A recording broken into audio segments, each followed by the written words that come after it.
बिस्मिल्लाहिर्रहमानिर्रहीम। अस्सलाम वालेकुम नाजरीन। दुबई में जन्म लेने वाले न्यूजीलैंड के स्पिनर एजाज पटेल ने बम्बई टेस्ट की पहली इनिंग्स में भारतीय टीम के तमाम बल्लेबाजों को पवेलियन की राह दिखा दी। एजाज एक इनिंग्स में 10 विकेटें हासिल करने वाले दुनिया के तीसरे बॉलर्स बन गए हैं। बम्बई में जन्म लेने वाले न्यूजीलैंड के स्पिनर एजाज पटेल ने बम्बई टेस्ट की पहली इनिंग्स में भारतीय टीम के तमाम बल्लेबाजों को पवेलियन की राह दिखा दी।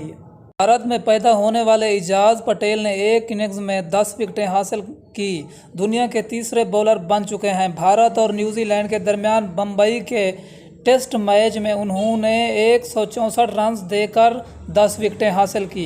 बाएं बाजू से स्पिन गेंद कराने वाले एजाज पटेल ने टेस्ट मैच के पहले दिन 4 विकेटें जबकि दूसरे रोज 6 विकेटें हासिल की।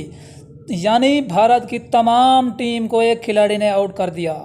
तमाम दोस्तों से इल्तमास है कि हमारे चैनल को सब्सक्राइब कर दें, साथ में लगे बेल आइकन को भी दबा दें। हमें दीजिए इजाज़त, आप लोगों का रहे अल्लाह नेगेबान।